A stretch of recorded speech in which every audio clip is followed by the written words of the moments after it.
Baik, perdebatan akan saya mulai dalam 3, 2, 1. Dewan juri yang terhormat, tujuan pengelolaan sumber daya alam sendiri, sumber daya penting itu seharusnya bukan hanya menghasilkan keuntungan bagi negara, tapi juga soal stabilitas atau keberlanjutan lingkungan dan akses yang adil. Nah, sumber daya ini seperti apa sih sumber daya penting ini? Yang pertama ciri-cirinya satu, jumlahnya terbatas, dua, sulit digantikan, ketiga, dibutuhkan banyak negara, dan yang keempat, kalau langka itu akan memicu krisis global. Tapi itu seperti apa sih sumber daya bentuknya? Yang pertama bisa aja mungkin air bersih, nikel, gas alam, minyak bumi, batu bara, dan lain-lainnya. Nah, mekanisme dari agensi ini itu seperti apa sih? Satu, yang pastinya adalah sebagai regulator, pengawas, dan koordinator, seperti contoh menetapkan standar eksploitasi agensi, di mana nanti agensi ini akan membatasi seberapa banyak sumber daya yang bisa diambil dari suatu negara, dan atau mengawasi perdagangan-perdagangan SDA, dan lain-lainnya. Karena di dunia ini, sumber daya penting itu nggak bisa sembarangan dieksploitasi negara karena ada standar internasional, sehingga konflik perdagangan di sisi kami berkurang. Negara yang nggak punya daya saing seperti negara yang miskin dan lain-lainnya itu lebih terlindungi dan lain-lain.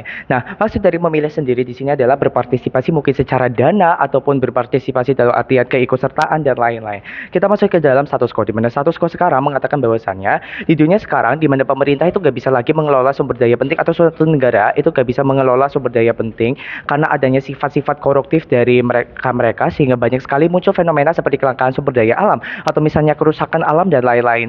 Hal ini sudah mencapai titik jenuh bagi masyarakat yang terkena dampaknya, apalagi sumber daya ini manusia ini masih sangat bergantung kepada sumber-sumber daya penting ini, sehingga masalah global butuh solusi global. Masalahnya apa? Satu, hal ini mengakibatkan penggunaan sumber daya penting dijadikan senjata politik sehingga bisa mendominasi negara lain. Dua, tanpa adanya agensi ini yang mengatur, negara bisa mengeksploitasi besar-besaran sumber dayanya. Ambil contoh ketika Indonesia mempunyai peraturan di mana semua sumber daya alam milik negara, apa yang terjadi di Indonesia?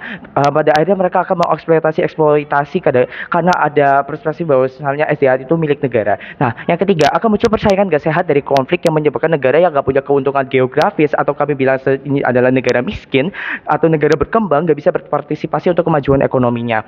Tapi pada akhirnya kami akan membuktikan bahwasan satu, kenapa memilih dunia yang diatur agensi ini bisa dibenarkan dan penting, dan yang kedua, kenapa pilihan ini akan jauh berdampak positif dari segi-segi atau aspek-aspek lainnya seperti aspek politik, ekonomi, dan keamanan dan ketahanan sumber daya penting. Pada akhirnya tim kontra akan membuktikan bahwasannya satu, kenapa dengan nggak memilih dunia yang diatur agensi ini justru akan lebih bisa dibenarkan dan penting, dan kenapa pilihan mereka akan jauh lebih berdampak positif bagi aspek-aspek lainnya. Masuk ke dalam poin kontribusi yang pertama.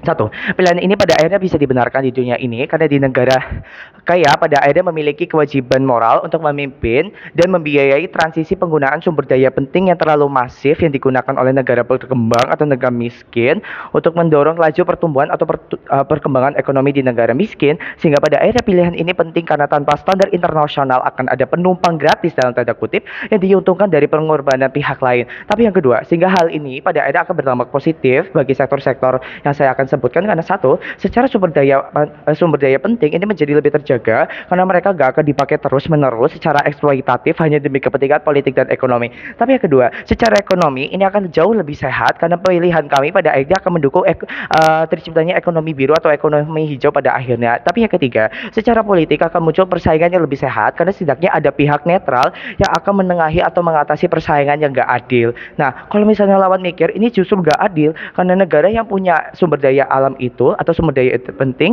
dan itu yang buat negara makin sukses, itu malah kesuksesannya menjadi terhambat. Tapi sadari bahwa konsep keadilan yang kami bawa adalah di mana semua negara itu berhak mendapatkan kesempatan yang sama untuk bersaing. Lihat di posisi mereka tidak memberikan kesempatan negara kecil untuk bersaing. Nah, pada akhirnya kami setidaknya sudah membuat distribusi manfaat lebih transparan dan lebih bertanggung jawab.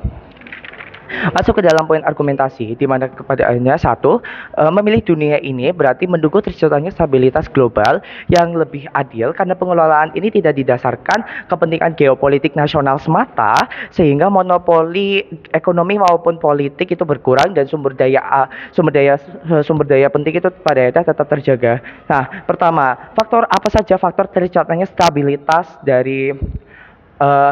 global yang lebih adil? Satu, berkurangnya monopoli SDA karena negara biasanya ya negara kaya itu pada akhirnya akan menahan ekspor, membatasi akses negara lainnya untuk bersaing secara ekonomi dan lain-lainnya, sehingga kita sangatlah perlu untuk menciptakan stabilitas global yang lebih adil. Tapi yang kedua, Faktor terciptanya stabilitas, kenapa stabilitas politik itu tuh bisa tertahan karena adanya menurunnya penggunaan sumber daya yang efektif buat kemajuan, jadinya malah cuma semata-mata sebagai alat untuk menekan politik suatu negara sehingga di negara mereka stabilitas atau di dunia mereka stabilitas global yang lebih adil itu gak bakal tercipta. Nah, apa korelasi antara ekonomi politik dengan stabilitas global yang lebih adil? Satu, secara politik ini nggak bakal tercipta monopoli karena lebih menekankan kolaborasi antar regulasi, dan di sisi kami mereka gak bakal, karena di sisi mereka tuh gak bakal tercipta yang namanya kolaborasi karena prinsip politik mereka adalah siapa yang paling bisa mendominasi dari keunggulan-keunggulan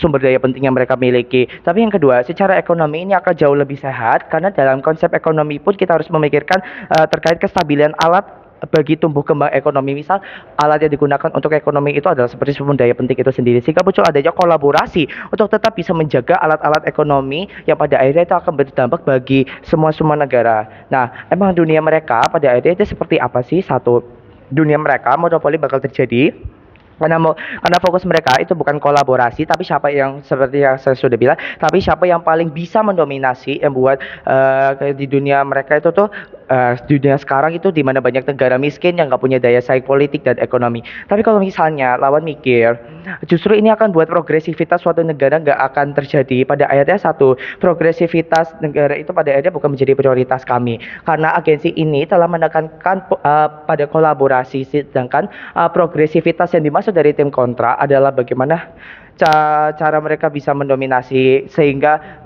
progresivitas itu lebih penting karena untuk mendominasi itu tadi, sehingga dengan regulasi ini setidaknya telah uh, mencegah adanya yang namanya monopoli-monopoli tersebut. Yang kedua adalah progresivitas itu bakal, kalau misalnya progresivitas tetap jalan, pada akhirnya progresivitas itu bukan soal tentang kemajuan, tapi soal bagaimana negara-negara kecil itu tuh lebih bisa bersaing. Nah, apa dampaknya? Yang pertama, satu, sumber daya yang langka itu tetap dijaga karena yang seperti itu, karena ya sumber daya penting itu sebagai penopang kehidupan manusia. Yang kedua, negara berkembang atau miskin jadi lebih terlindungi karena punya daya tawar menawar, dan transisi energi bisa lebih cepat. Maka dari itu saya bangga menjadi tim proposisi. Terima kasih.